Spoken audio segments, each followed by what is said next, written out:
Welcome to Pathways to Greatness, where we explore the journeys of exceptional individuals who have achieved remarkable success in their fields. Whether you're an aspiring athlete, a business leader, or simply someone striving to reach your full potential, this podcast is your guide to unlocking the greatness within you. Join us as we dive into inspiring stories, practical strategies, and the mindset shifts that can transform your path to greatness. Let's embark on this journey together. Okay, I've got a great one for you this week. In my opinion, every week is great. This one I'm excited about because it's a little bit of a different topic that we discuss. It's around being a good teammate. And I got to meet Lance Loya through another connection that I had made. But then lo and behold, I realized we had other connections involved. And then here's a guy that's doing something that I strive to do, that's living in my backyard, basically. And Lance lives in the Orlando area, and he's a speaker, an author, all around a simple idea of being a good teammate. And it's great because he shares where it came from. And it's a good challenge of, if you had to leave a legacy type question with your kids, what would it be? What would be the thing that you feel like that if you had this one last phrase to say, what would last them forever? And his was be a good teammate. And it's a really cool story. And he shares the 5 attributes of being a good teammate. So get out your pen and paper or your notes on your phone, wherever you take your notes, because you're not going to want to miss it. And the word is alive. And I'm not going to go into the specific of what each one of them means, because I want you to listen to the whole episode and take notes and really look at how can you be alive as a good teammate. He also shares a challenging question at the end. And when you listen to the episode and then you hear this question, it's going to make you stop and think. And I hope it changes the course of your day, and then eventually changes the course of your week, your month, your year, and then your life. And that is, did you make any good decisions around being a good teammate today? Did you help someone? Are you a good teammate today? And it's a really good question that I think everybody should ask themselves and ask other people. So, ladies and gentlemen, Lance Loya. Lance, it's so good to see you. I know we live like not far from one another, but here we are. We have beautiful technology to bring us together today. It is. It's great, right? You know, technology is a wonderful connector sometimes. Yeah, for sure. Well, everybody, this is Lance Loya, and it's miraculous of how we ended up meeting one another, because we knew each other, or at least I was aware of you through the Ignite Leadership virtual summit that was done I think yours was last year. I think that you were on last year. Sounds accurate. Or the year before, one of the two. And I'd seen you there, and then I started following you, and we have mutual friends, virtual friends that I have not met in person. And then lo and behold, I was at Total Athlete Training talking to another dad, and he mentioned you, and lo and behold, we had coffee, and then we didn't even realize our kids go to the same school together. It's just all this kind of craziness. Yeah. That's great. I think it's wonderful that you're able to connect with people like that. I love meeting new people, especially people who you do the good that you do in the world. Yeah, likewise. We had coffee and just found out that we had a lot of things in common. I enjoyed, hearing about your story, and so that's why you're here today. Okay. Well, I am at your disposal. Excellent. Perfect. I like that. I don't have that often, so I'll take it. One day, I think my kids will say that, but I think it'll be a long time before they say that. Yeah, right. Well, Lance, before we get into the good nitty gritty of the conversation, I like to do something fun and play a game called Would You Rather? Oh, okay. All right. So agreeing to this. Yeah, it's a good version. So would you rather freeze time or go back in time? Oh. If I go back in time, can I change things and come forward? You can do whatever you want. This is the simple question is back or forward or freeze. I love my life. I love everything about my life. Where am I right now? But I would definitely go back in time, because there's so many things I could influence and change to make the world a better place. Yep. Is there any one thing in particular that really stands out that would be the first thing that you would want to go do? don't know. I don't know if there's any one in particular. There's many things. I think of like the violence and the bad things that have happened in society. If we could have warded that off ahead of time, it would be an issue that we'd be dealing with right now. That's probably it. I don't know if I want to. It's worth giving a specific event. Sure. Maybe some of those things. Yeah, and it's valuable that you mentioned that, because it's not, again, I think it speaks volumes to you being a good teammate, is you're not looking for something specific for you, but how do you better the world, and how do you lessen the destruction and violence in the world versus just one simple moment for you. Yeah, it'd be a hard choice which to pick. I don't know. I mean, you look at things like Columbine, and even like genocide in Africa, and the whole World War II. Right. It's like, where do you start? And maybe we go back and talk, Genghis Khan. So I don't know. It's yeah. One ripple effect could really profoundly impact the world where we are right now. Yeah, and it's an interesting question to ask young people as well. I know you work with young people also, and adults and businesses and all those different things. But when you challenge a young person with some kind of a thought like this that they've never been challenged with, it's fascinating to see where their mind goes first, and watching it's like all of a sudden everything's starting to connect that had never connected before, and they're having to use parts of their brain that they haven't thought of. And so it's fascinating. So that'll be a challenge to everybody that's listening, is to ask your young person that kind of a question. Yes. Now I'm going to feel compelled to do that to my own kids. Yeah, you'll have to tell me. You'll have to tell me what comes out of it, because it's different. So it's like my 16-year-old, he answers things completely different than my 14-year-old.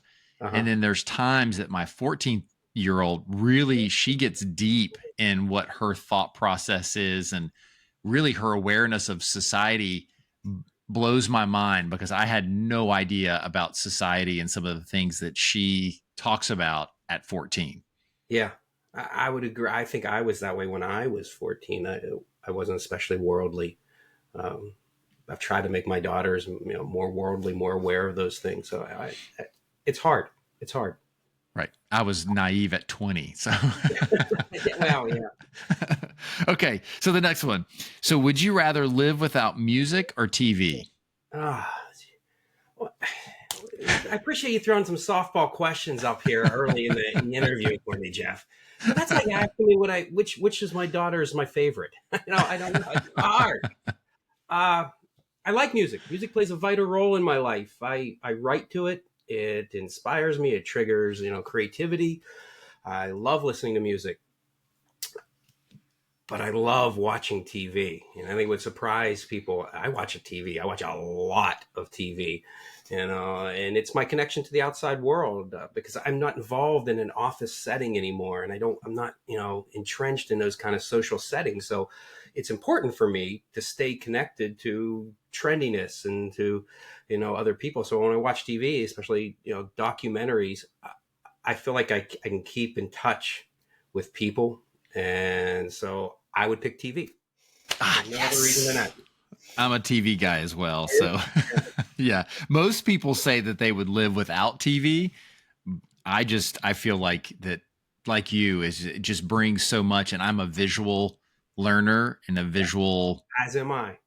So I need that element where I like listening to books. I get more out of it if I read a book, but I like listening to them, but I could just feel like it's more background noise than a TV. It grabs the ears and the eyes. What would be a documentary that you would recommend someone watch that they may not have seen before? Oh, there's so many good ones. I just watched two on Netflix recently. There's the one about Vince McMahon and WWE. You don't have to be a wrestling fan, a professional wrestling fan, but if you have any kind of entrepreneurial interest, it's really intriguing, his life. But the one I really liked, I can't think of the name of it. It was also on Netflix. It was about Wyatt Earp and the OK Corral, the real story of the OK Corral. And it's fascinating, because I always thought, I've been to Tombstone, and it was an interesting town to visit.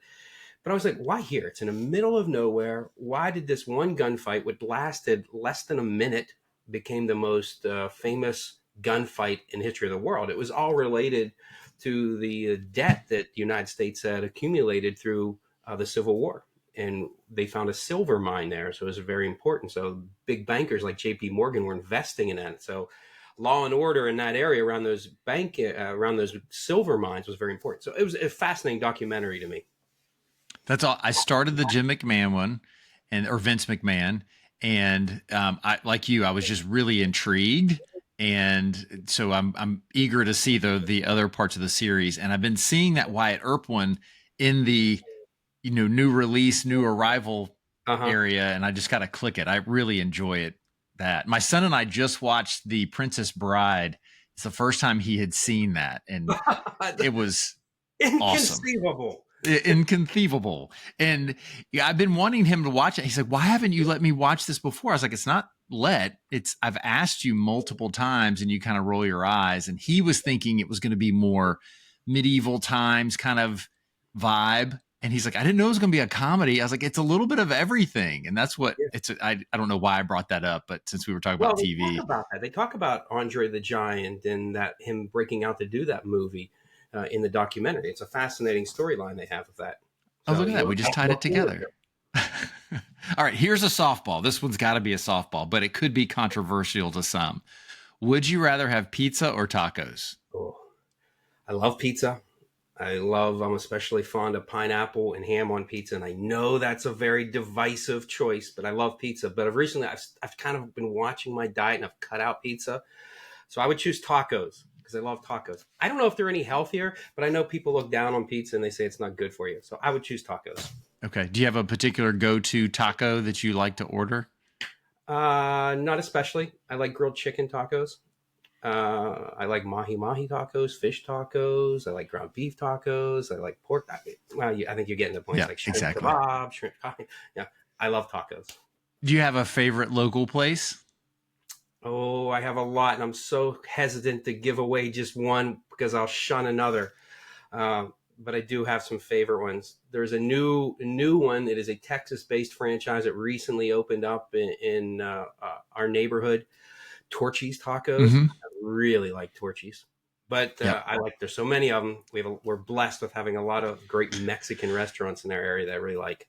Well, and that's what's great about Orlando is a lot of people don't realize if you like food, you can come here and have anything from anywhere in the world. And they talk about New York City having Yeah, a diverse food culture, which they do. Orlando is very diverse and has a ton of different great places.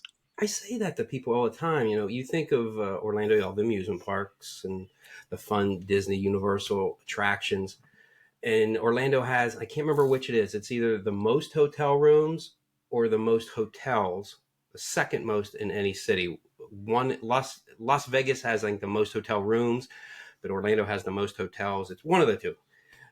But you overlook how many restaurants there are in Orlando. You could eat a different restaurant every night of your life and never hit the same one twice. And there are great restaurants here too, not just franchise restaurants. So Orlando's a great destination for foodies. Yeah, for sure. Well, we're going to have more conversations about food. It sounds like you like food and TV like me. So That's a terrible combination, but I do. it's good. Hey, you got to have it. And I don't consider either one of those a vice. It's education and nutrition. So you need both of those. Okay. All right. So the last one is if you had a warning label, what would it say? These are tough questions. I would say we'll ask questions.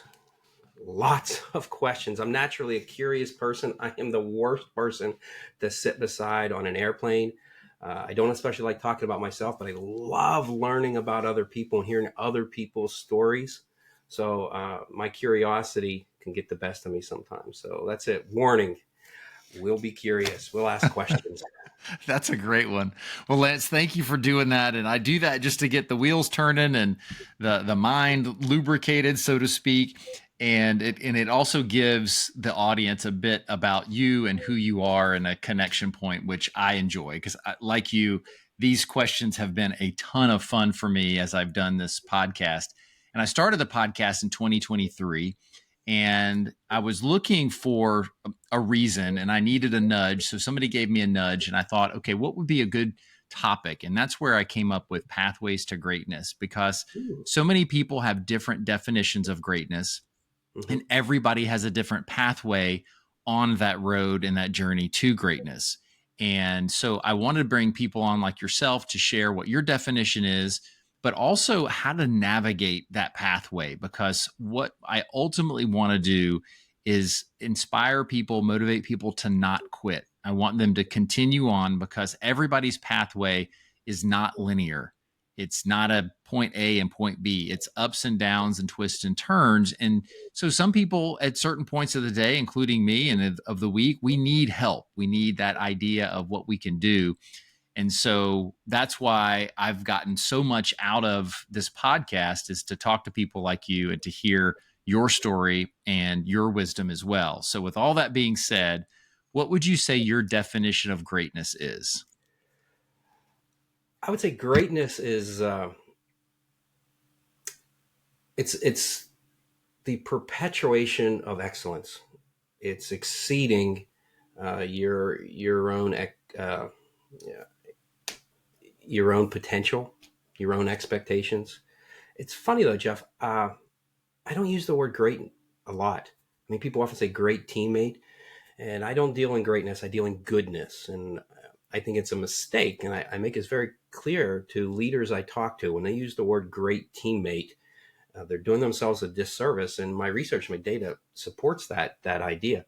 Because what happens is, as soon as you use the word great, you introduce that sliding scale, and it becomes, well, where do I fall out on that scale?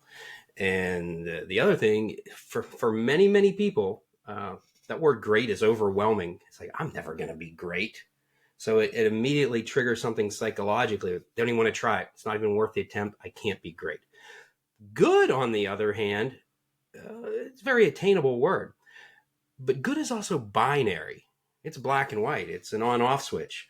You're either good or you're not. You either make decisions that are best for your team or you're not. You're either a good teammate or you're not.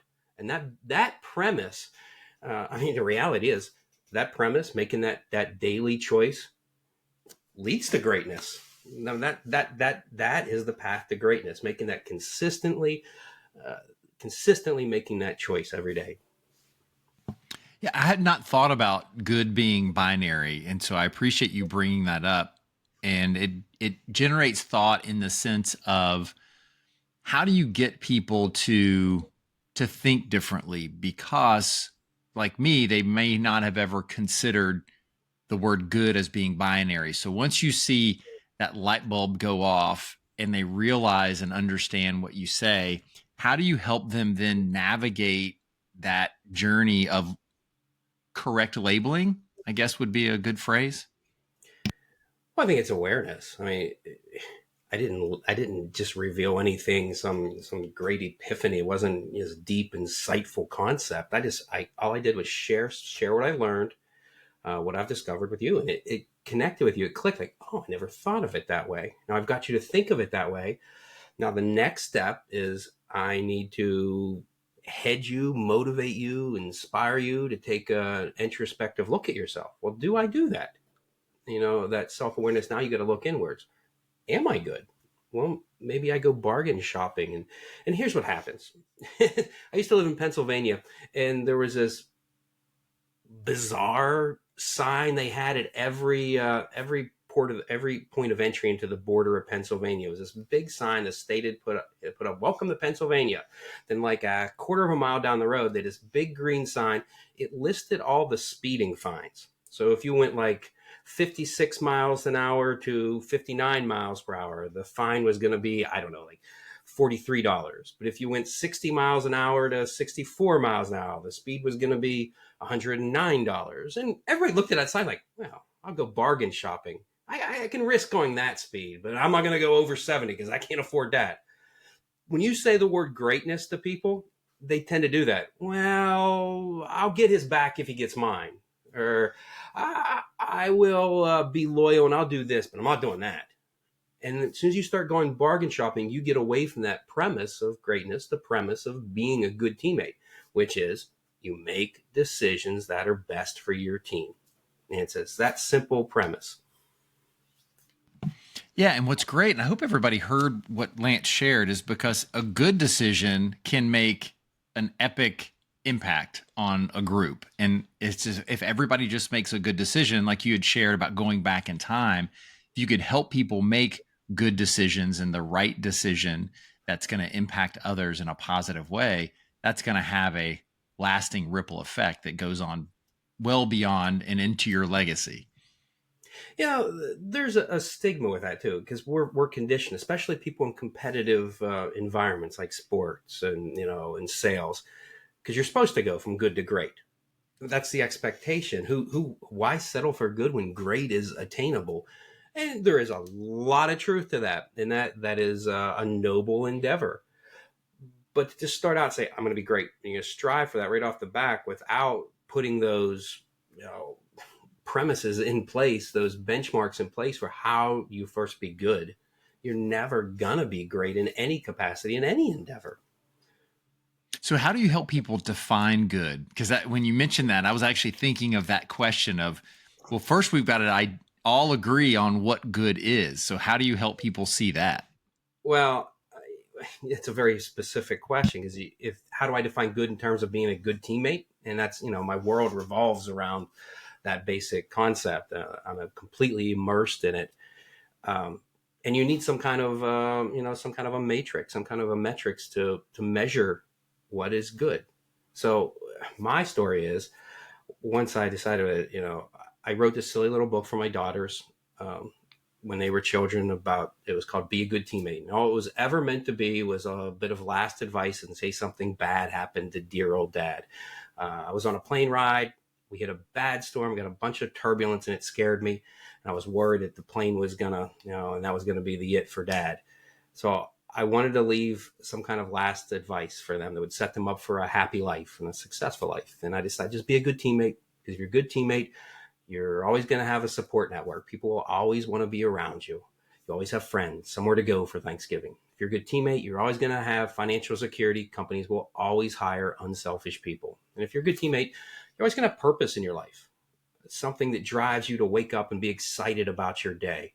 Well, you serve the needs of your team. And service leads to purpose, purpose leads to happiness. And I conveyed that very abstract thought through a children's book that I wrote for my daughters.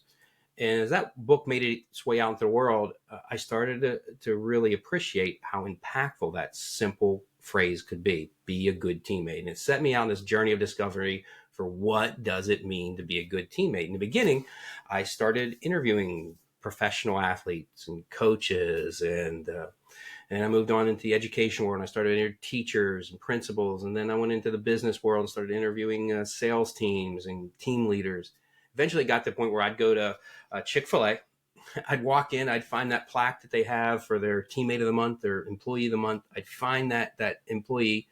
I'd order something to drink. I'd go sit down and I'd watch that person, that employee work. I watched how fast they work. I watched how they interacted with the customers, how they interacted with their coworkers, how they responded to their supervisors' advice. And I started seeing the same 5 behaviors occurring over and over. It didn't matter if it was the professional athlete or the teenager working at Chick-fil-A. They were all doing the same 5 things. And the more I documented, the more I realized you don't have to be fast. You don't have to be good looking. You don't have to be strong to be a good teammate. You don't have to be intelligent. You just need to be alive. Now, the duality of that is being a good teammate is nothing more than a choice. So it is attainable for all. But alive were those 5 behaviors I kept seeing. And the ALIVE acronym stood for active, loyal, invested, viral, and empathetic. So what is good?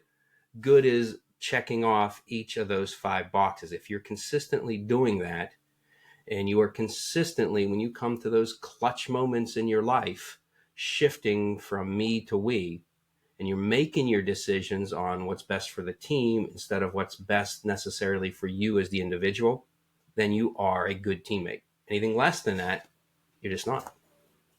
So that's a long That, answer, Jeff, but that's probably about as thorough as I can give you.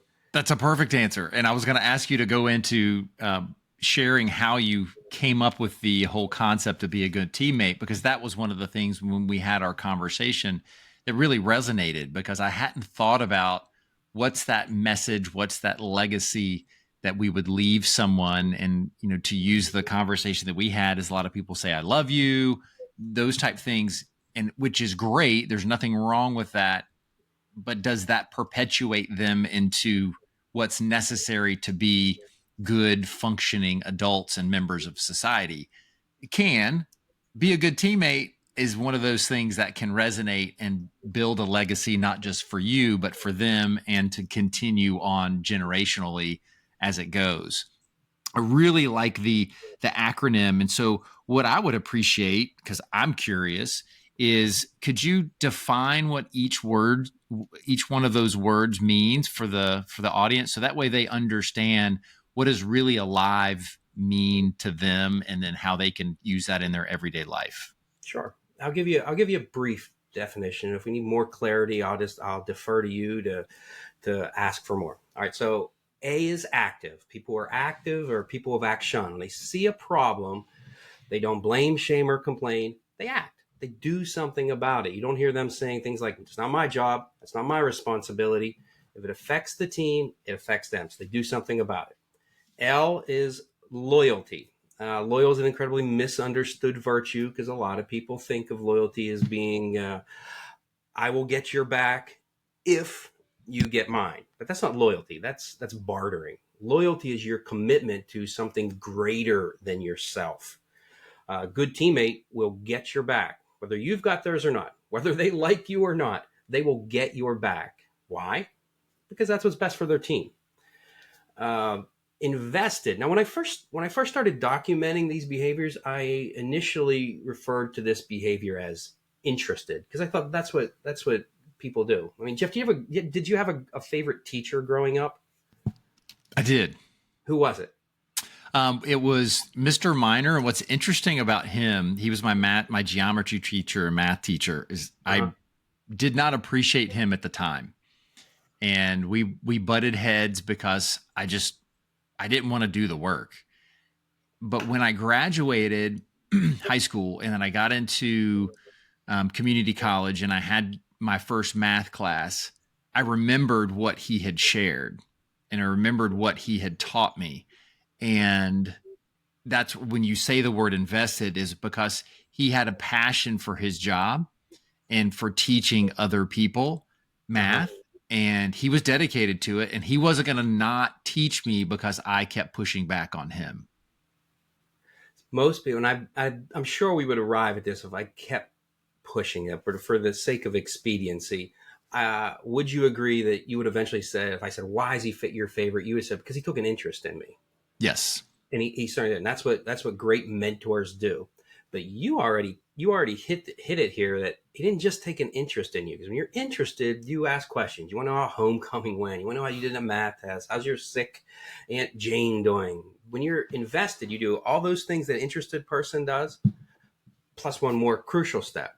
You see their problems as your problems, and you become as committed to helping them overcome those problems as you are your own problem. You see, investment is the depth of your commitment. You're not going to let them fail.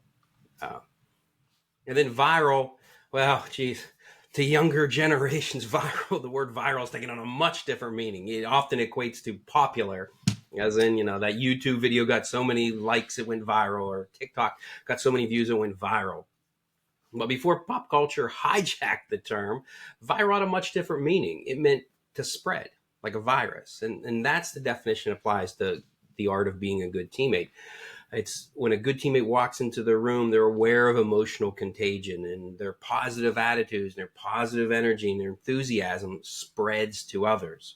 Being viral is it's being a master of your emotions and becoming the mood that your team needs from you. And then finally, empathetic, big word, lots of syllables, means empathy.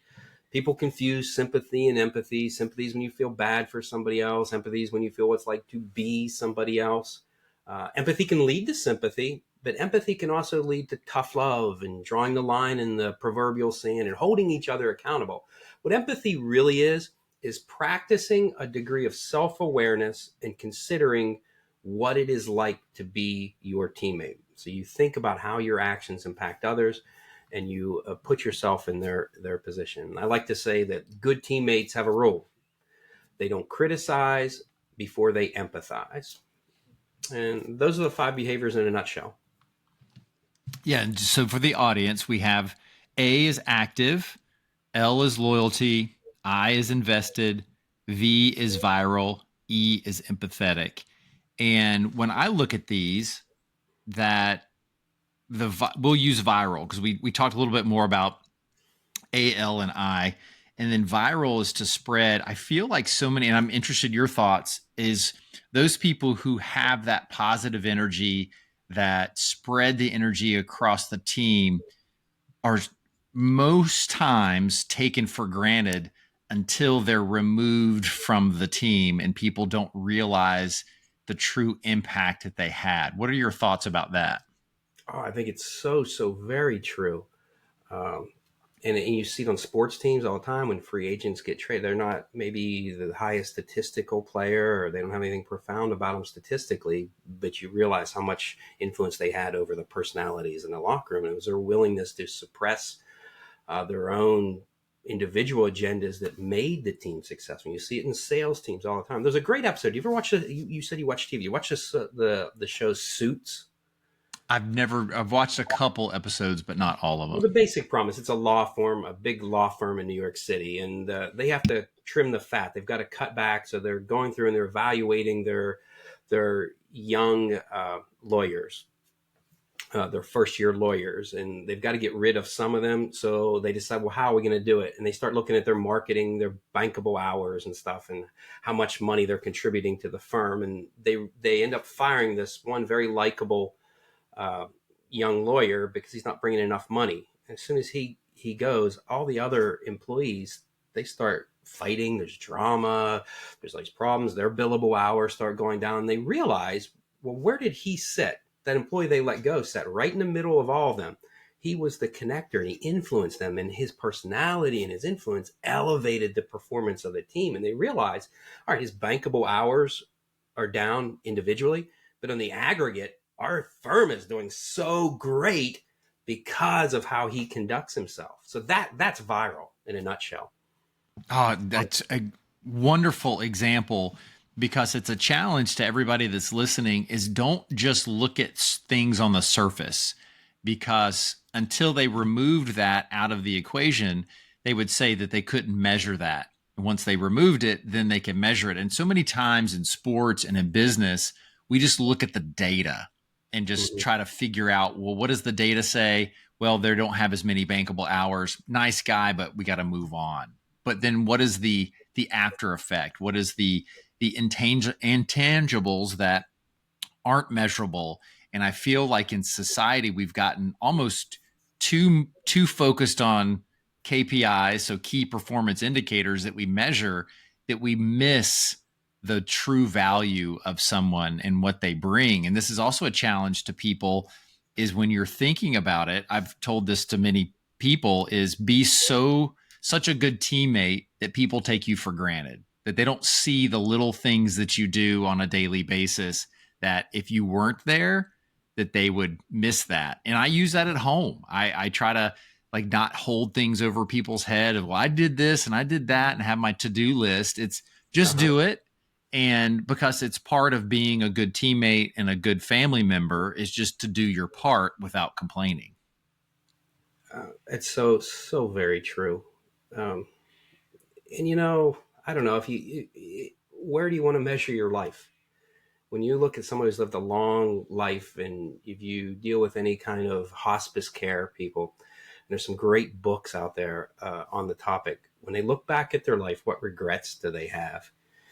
It's not the accolades they achieved. It's not the wealth they acquired, the connections they made. None of those things matter to them. It was what they accomplished in those relationships. Their legacy is built in those relationships. And when you're a good teammate, That's the essence of it. So when you look back on your life, you know that, all those sacrifices I did made a difference. The world's a better place because of that. And there's a certain sense of inner peace that comes from that knowledge. Oh, for sure. Yes. And that's why it would be an honor to have Jeff was a good teammate on my tombstone. Those are the things that it's not your title, it's not where you were in life, it's what was the impact that you had. And that's why I love that phrase. Okay, so E, empathetic. This is one that's really important to me because I see so many people not exhibit empathy, and especially leaders that forget very quickly what it was like to be that role that they were maybe just weeks prior to their promotion, or if they're new as a head coach, new as anything that requires you to have what you would say society has dominance over someone else because of your position in the hierarchy ladder. So I'm curious with your thought on, like, what are some things that you do to help people really understand and take heart on how important empathy really is? There's some number of exercises you can do if you're working in small group settings. I do some executive coaching sometimes, and one of the things I ask them to do is, all right, what are your flaws? And it's surprising to me when you get to that C-suite level, how few people are able to recognize their flaws. Now, they're very talented, and they've gone through multiple interviews in their career by that point. So they know how to do the Michael Scott from The Office thing was, what's my biggest flaw? I care too much. They're gifted at doing that. But I said, no. That's not what I'm after. I'm not hiring you for anything. What I'm trying to do is help you be a better leader. So what are your flaws? And they'll list a few. I say, okay, great. Now I want you to find people who have reported to you that you've led, and I want you to ask them what they think your flaws are. And that's a very delicate question to pose because you have to have a degree of vulnerability, first off, to even pose that question. And it can, if you're in some kind of a stressful environment where you're really competitive and you got someone gunning for your job, you may not be able to do that. But I bet there's some former employees you trust, some relationships you have with others, your own spouse maybe. You can ask them and see if the flaws they view you have are the same as what you have. And that's awareness. Here's a clever question I have them ask themselves. If they made a movie about you, who would you cast as the person? And you see how they answer. Say, do they pick someone that's just vanity? It just looks like them. Do they pick a personality that is very likable? It's not their personality at all. And then you ask others the same question. If they made a movie about Jeff, who would play Jeff? And see what they respond. See how closely those align. Because what it does, it gives you insight into your own level of self-awareness. And that's really where empathy starts. Because when you look at your own habits, you're able to put yourself in someone else's position. Empathy is a very complex entity because it's not just, you can't just put yourself in someone else's position. You got to put yourself in their position, see it from their perspective without being judgmental. And that is really hard to do. Yeah, and the two big things that I heard in that I want to call out to people is, one is when you have this exercise, you have to have thick skin, meaning that you need to be okay with getting better. And you talked about that earlier, is it's that self-improvement that we say we're into, but if somebody challenged you with, hey, you need to get better here, are you going to be defensive and push back, even though you know that they're correct, but you don't want to show weakness? And then the other part is judgmental. Is, to me, I started thinking about how I interact with my children.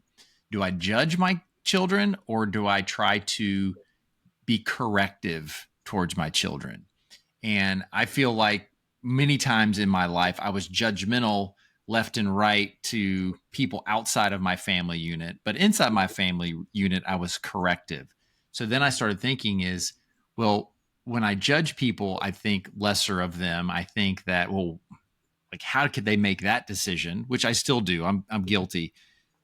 But then when you start to think of how can I provide corrective feedback, changes the tone of how I share information, and even the way I look at someone. Of, like you said earlier, empathy, how will they potentially receive that? And I have to be careful that usually I think of the negative, because I always just go, well, if I share this corrective feedback, they're going to yell at me and freak out. So then I put out bad vibes.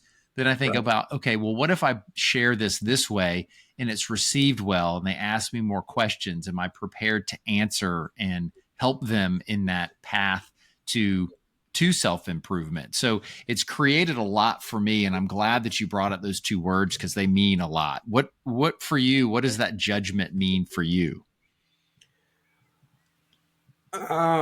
Judging the others. Yes. Mm-hmm. Well, I think you have to. It involves a degree of consideration, that you have to think of all the mitigating factors, and you can't necessarily oversimplify it. If you have any success, like tricks when you, or tips, strategies when you worked with people to improve their empathy. Well, I think a lot was just around what you said. Is, again, it's not that we're creating, it's not rocket science that we're creating and doing anything that's earth shattering. I think it's more of what you said earlier, of just getting people to think. And, for me, I use the Bible as my reference of being the good neighbor, Yeah. is that we're commanded to be the good neighbor. And that doesn't mean waiting for someone to be a good neighbor to us first.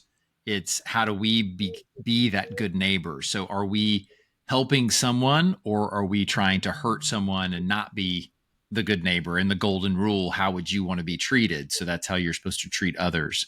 And so when I was in leadership, it was just a lot of asking questions of, well, what would you do in that same situation? And then you start to see them process through. And then many times you're like, well, I could see where they were coming from that perspective. And it's an awareness. And again, I'm stealing all the words that you just used, Yeah. of just asking questions and then getting them to put themselves in someone else's shoes and someone else's environment, to what are they going through today? And it's helpful, because then it puts things into perspective for me, and then creates, gratitude from my angle. Yeah, I often say that selfishness sinks ships. Those, friendships, relationships, partnerships, championships, leaderships. Uh, but empathy, really, a lot of times, it's understanding the difference between selfishness and self-centeredness. Selfishness, they're doing it on purpose. Self-centeredness, they're not necessarily aware that they're doing it that way, and they're just thinking of them only from their perspective. And sometimes that happens innocently enough. You have somebody who comes from a very small family, maybe they're an only child. They've gone their whole life thinking just them, and now they're in this team or group setting, and that mentality isn't conducive to success anymore for them. And they've got to become more aware that. Now, I was in line with some people, and we were waiting to buy our ticket, for a parking ticket. And there's like a bank of kiosks there, and we're all in one line. First kiosk that opens up, next person goes in line. We're in line, and this dude comes walking out of nowhere and goes up to one of the open kiosks, and somebody in the line yells at him, "Hey man, there's a line back here." This guy looks over his shoulder and says, "Oh geez, I'm so sorry, I didn't realize, my apologies," goes and gets him back in the line. A few minutes pass by, another dude comes over and does the exact same thing. Goes, walks up to the open room. Somebody yells at him, "Hey man, there's a line back here." He just puts his hand, yeah, I'm just going to be a quick minute, and goes about his business. First dude, self-centered. Did something was wrong, wasn't aware he was doing it was wrong. Second dude, selfish. Did something was wrong, knew it was wrong, was made aware it was wrong, and still chose to proceed.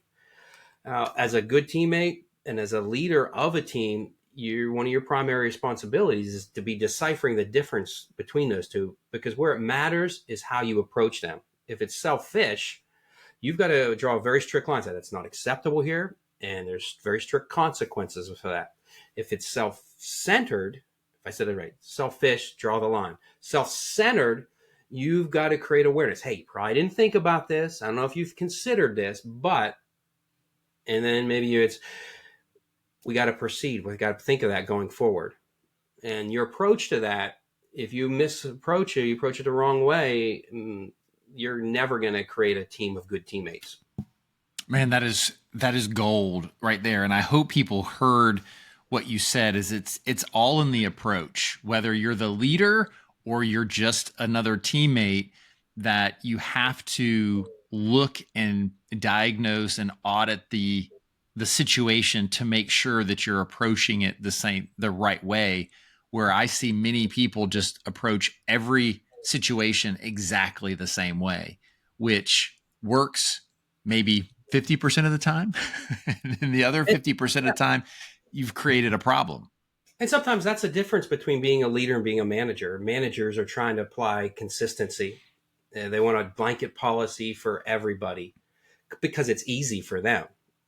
But when you're a leader, you've got to apply uh, circumstances to the situation. You apply that, and you've got to consider, because if you misapproach it, if you approach both of those situations that I just gave you the same way, here's what's going to happen. The person who was self-centered, did it innocently, and was lacking awareness is going to be resentful of you, treating them that way. They're saying, I'm a good person. I work hard for this company. I don't deserve to be talked to that way.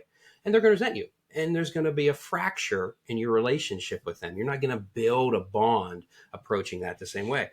If you're lighthearted and you go easy on the person being selfish, you say, hey, I didn't think about this. All the other people on the team, all your other workers and employees, and say, I can't believe they put up with that. And you're going to turn them into resentful people. And all you're going to do is teach them that, well, if I got to get ahead here, I guess that's how I got to act. And then you have a broken culture. And how many times do we hear that statement that you just shared?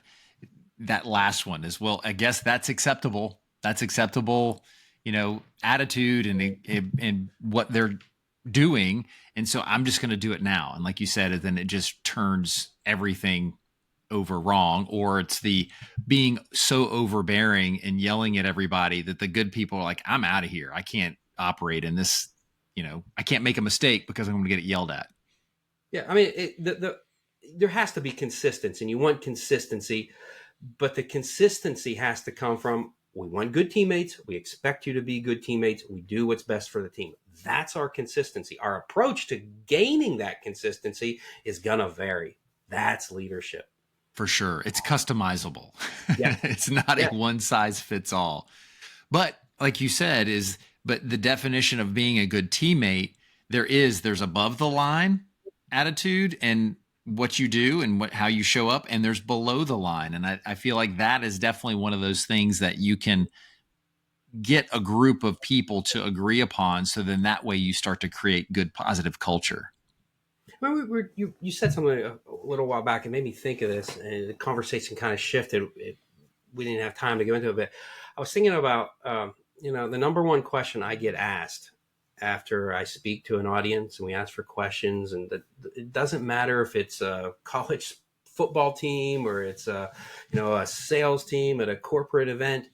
The number one question I ask, and it usually goes something along this scenario: we've got somebody on our team who's doing something destructive. They're toxic behavior. Our leader, our coach has told us we need to be self-led. We need to hold each other accountable. I know I'm supposed to confront them about that behavior, but I don't know how to. I'm worried if I say the wrong thing, it's going to make the situation worse, where they are going to retaliate against me. So I think the best strategy, I just say nothing. And that's a very common situation in team environments. And what I say to them, if you don't say anything, it's not going to change, because what you don't confront just festers until the team's culture fails. So you have to have the courage to confront. Now, how you confront, if you can give them a small little strategy, it might just be enough to empower them to move forward. So what I tell them in that situation, when it comes to confronting toxic teammates, you've got to think about McDonald's chicken McNuggets. And what's everybody's chicken McNuggets favorite dipping flavor? Sweet and sour. And Jeff, if you mistakenly said ranch or barbecue, we should immediately end up the call, because you're not going to grasp anything else I say. So sweet and sour stuff. You give them the sweet and then the sour. Jeff, you're the hardest worker in our team. I mean, you are our best shooter. but you've got to stop showing up late for practice all the time. We're getting off to a bad start. How are we ever going to win a championship with that happening? Or, Jeff, yeah, you are by far our best salesman. You are the most gifted talent we have here, but you've got to stop bad mouthing the boss behind her back, because it's tearing our team apart. And it's really dividing us. How are we ever going to meet our sales goals with you doing that? And if anybody has ever had any kind of hostage negotiation training, they'll recognize that right away, because that's classic hostage negotiation training, because that's what a toxic teammate's doing. They're holding your team's success hostage. And if you don't step in to free that, your team's never going to be successful. So that little bit of knowledge, especially when it comes to teenagers and kids, that little bit of knowledge. Oh, now I have a strategy. I'm going to give them the sweet, then the sour, and then I'm going to give them that open-ended question. That might just be enough to empower them to confront it. Yeah, that's great. And I'm glad you brought up the topic of young people, is that they need to be taught, not just say, hey, go do X, because they haven't encountered so many situations in life. And you see it, adults don't know how to handle those situations. So how can you expect a 15 or a 16-year-old to go do the same thing with success? Some may do it because they're just naturally have charisma and know how to deliver things. But I would say 95% of us don't know how to do that. And they need to be taught and instructed of what are some good strategies of how to approach that. So just want to challenge everybody to think of, don't just expect someone to do it. It's a, well, let's practice. Like, how would that sound if I'm that teammate? And then go, ooh, I'm not sure if that would land that well. Let's think about this and work through it and practice. So that way you're setting other people up for success. Can't just tell people to be a good teammate and think that happens. You have to define it. You have to define it very specifically in a way that's easy for them to recall, apply, remember. And then you have to teach them how, and you have to equip them with those little tools, because that is how change happens. That's awesome. Lance, I want to be very sensitive of your time, and I've enjoyed everything. So what would you say are some parting words that you'd like to leave the audience today? I think of why I got into this business, why I changed professions. I was a former sports coach, and now I write and speak and talk about the art of being a good teammate full time. And why I went into that, because I started to really appreciate that almost every problem we have in our society, it comes down to people not being good teammates. And the world needs more good teammates. And, I know you're a person of faith. I'm a person of faith, and you can't always go out and preach faith and preach, your religion in certain environments. There's a separation of school or a separation of church and state, and you can't do that always in schools, and you can't always do that in a business corporate setting. So being a good teammate, isn't it being a good Christian? It's the same thing. We're doing an end around to create those good behaviors. So that's what I've tried to do.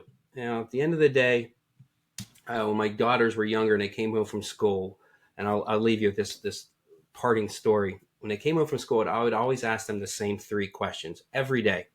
I'd ask them, what'd you have for lunch today? I'd ask them, who'd you play with at recess today? Then I'd ask them, did you make any good teammate moves? And those are those kind, selfless acts that move the team forward. I didn't care about the first two questions. Anybody who has kids knows it's like pulling teeth to get them to tell you something about their day. But those were my prime the pump type questions. They got the conversation going. I hear some interesting things, what they ate for lunch. I don't know why they're eating ice cream sandwiches or cookies, but it was interesting. And they were playing, who they were playing with on the recess and what they were doing. Those were interesting. But that third question, that was so very important to me, because I would hear the most touching stories. And that's how I knew I was connecting them. When we lived in the North, I heard a story about my daughter. She gave her mittens, her gloves, to another student, because the rule at the school was you couldn't go outside unless you had hat and gloves. And there was a student in her class who was bringing her mom's boyfriend's socks and wearing them as mittens. And the other kids were making fun of that student. Well, my daughter gave that student her mittens, went back inside and sat inside for recess. And the teacher says, what are you doing in here? And she told the story. That's a good teammate move. That's the kind of action that changes the world. And I guess what I would say to your listeners, Jeff, when you're at home tonight and you're in bed, it's just you and your thoughts. Ask yourself, did you make any good teammate moves today? And you think of this father asking his daughters that question. What if your father, your heavenly father, were to ask you that question? Did you make any good teammate moves today? Would your answer, would your response to your heavenly father be worthy of his his praise? So I don't know if that's too deep to end on or not. I don't know. It was I hope wonderful I because read that's the challenge, is to get people to think differently. And you've done a fantastic job, and you've added a ton of value to me and a ton of value to the listeners, I know for sure. So Lance, how can people find and follow you? Easiest way is Google my name, Lance Loya, and all my social media contacts there. I'm on all the normal channels: Twitter, X, Facebook, Instagram, LinkedIn. My website is www.coachloya.com, or you can just Google my name, lanceloya.com. It'll take you there too. And I'll have everything linked in the show notes below. So by all means, if you don't normally click there, go click there, check Lance out, get a copy of his book. It's awesome. I know he had the privilege, and my son had the privilege of hearing you speak yesterday when we were recording this at his high school, and he came home. He's like, check this out. And so we went into the whole conversation. So it was a lot of fun. So I appreciate it. Great. Yeah, books are available in all the normal outlets. You can get them on my website. You can get them on Amazon, Barnes & Noble, all those places. I should have mentioned, Jeff, I do a weekly newsletter, a blog. It goes out every Tuesday, Teammate Tuesdays. In the beginning, someone suggested, well, you should start a blog and share some of these observations you have about being a good teammate. And I tried to do that. And it was a matter, I've recruited some of my closest buddies and my cousins to sign up for it. My mailing list has exploded exponentially. Some of the biggest, most influential names in the sports and business world subscribe to that email. Every week I hear from them.